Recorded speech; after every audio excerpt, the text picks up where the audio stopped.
Hey, all my YouTube friends, this is Truebreeze coming at you again with a great story. Remember, like, subscribe, all that good stuff. This is just another story time at the creek story time, or Truebreeze Creek story time. Still got to work on that, y'all. It's just kind of last minute. I hadn't done a story time in a while, so I said, I might as well do it. I don't have my tripod and everything set up, but I'm just gonna do it anyways.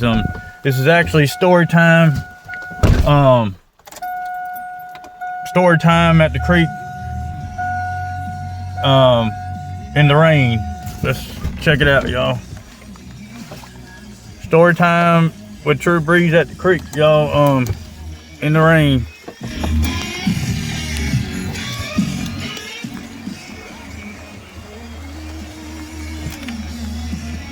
Yeah, I wish I had my tripod, but this is story time number 2, y'all. This is the second one, except this one is story time in the rain. God darn, it's all nasty out here. Let's see if I can get on over here. Whoa, whoa, whoa, whoa! Dang, I about fell in the creek, y'all. All right, y'all, this is Truebreeze story time at the creek number 2.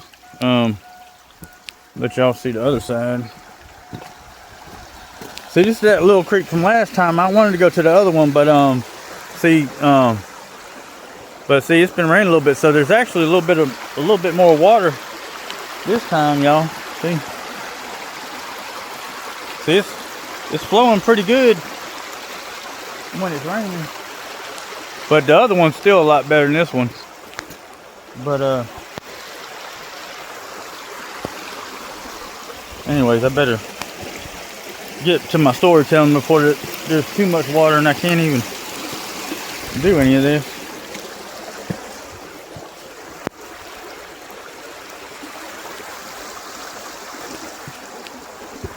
Yeah, I gotta get my tripod next time.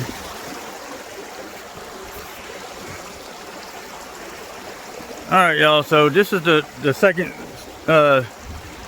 Truebreeze story time. Trying to get a good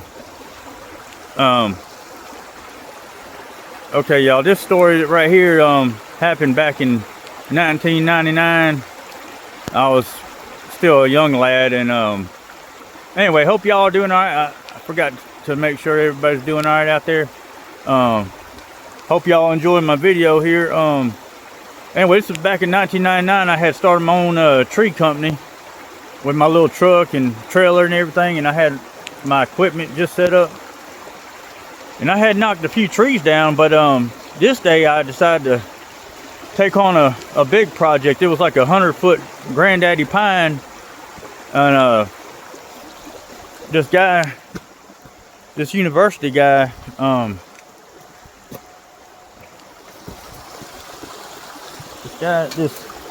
I was doing a job for I need to close my door, y'all. It's raining cats and dogs out here.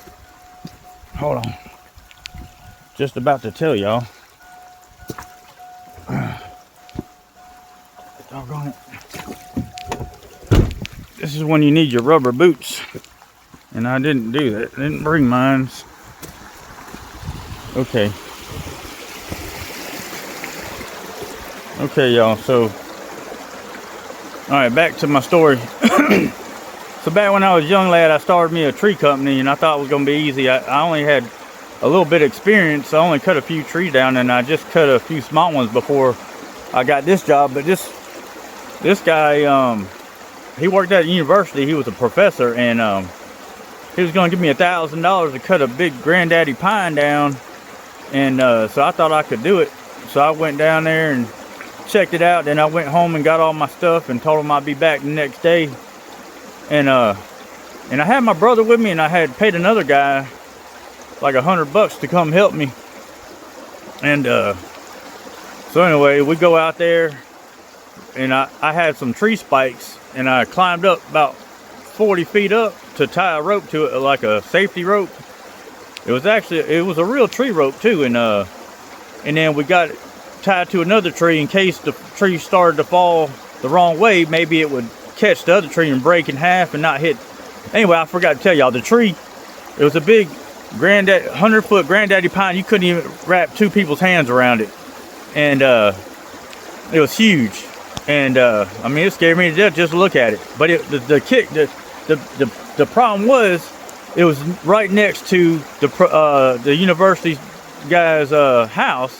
He had a 2-story house, a really nice house in town, not too far from the Bulldog Stadium.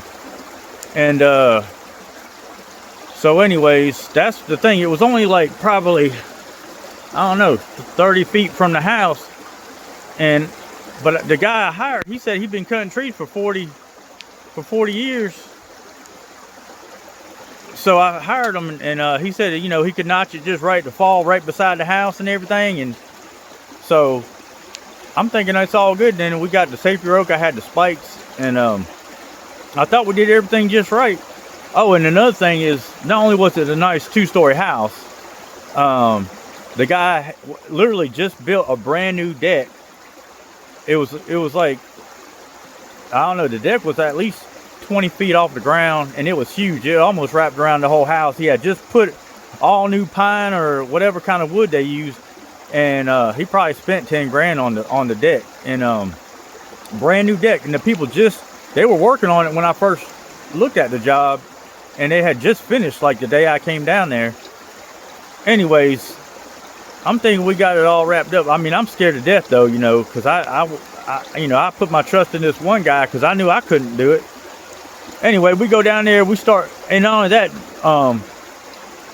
the guy said his mother lived there. She was like 80 years old, and she would always sit right by the deck. It was a sliding glass door, and I went down there 2 or 3 times before that day, trying to figure things out. And he was also talking about doing some other jobs too. That's why I came back down there for some other jobs. Never did it because, like I said, about to tell you, but his mom would be in a rocking chair right there by the door, right there by the deck, and she was there every day. But luckily this day, when this happened, she had a doctor's appointment or something. She wasn't there, but other than that, she's there every day by the deck right there by the sliding glass door. And anyways, so we go down there, me, my brother, and my buddy that said he could cut it no problem. He's done 1 million trees like that by a house. Anyways, we go ahead and start cutting it, and I think I had to rent a big chainsaw too. So I had to rent a chainsaw, pay my brother, pay that guy, and I was only gonna probably come out $500 or something, you know, and I still had to go ahead and haul the tree off and cut it up. Well, we all was gonna do that, but so anyways, we cut the tree at the bottom. And me and my brother got the other. I went up and tied the emergency rope to another tree. Anyway, my buddy's cutting it, and we're standing way far back into the woods a little bit, and looking at him in the house and the tree. Anyways, he's almost cut all the way halfway. And evidently the tree was dead on one side and had more weight on the other side, and he didn't really realize that. So anyway, the tree started to come down. We were supposed to go right beside the house. Well, actually, and I ain't gonna lie, truthfully, the guy he didn't do a bad job, and it probably would have fell by the house. But what happened was we messed up when we put that safety rope. When we put the safety rope on, and when the tree started to fall, what happened, that safety rope actually tightened it up, and it made it swing into the house. And really, hindsight, if we wouldn't have put that safety rope on there, it wouldn't have done that. It actually probably would have fell beside the house. But anyway, so that rope made the darn tree swing into the house like a bowling ball. And literally, y'all, that tree capsized that whole 2-story house. The deck, there was nothing left of the deck. Every pine or whatever type of wood they used, it was broke.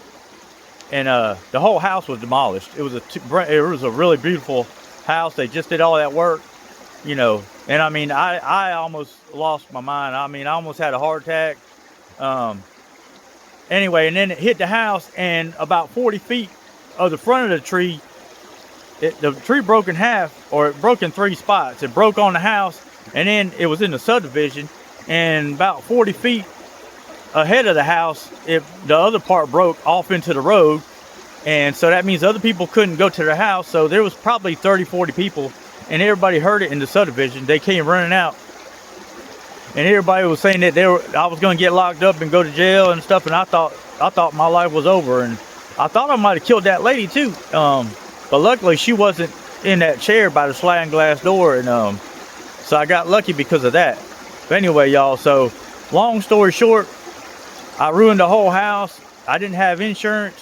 The cops came down there, they were gonna lock me up, but the professor, he actually worked at the university, but luckily his job was, he was a counselor. He was like a mental health counselor or something. So he said he felt bad that I was just trying to make a living. I was young, and he didn't want to ruin my life, and you know, because they were going to take my truck, my equipment, everything, put me in jail for a long time. He didn't press charges or nothing, and he luckily he had house insurance. So I mean, he was devastated, and it was pretty bad, y'all. And I mean, that's back when I used to smoke cigarettes. I smoked probably 3 packs of cigarettes in about an hour.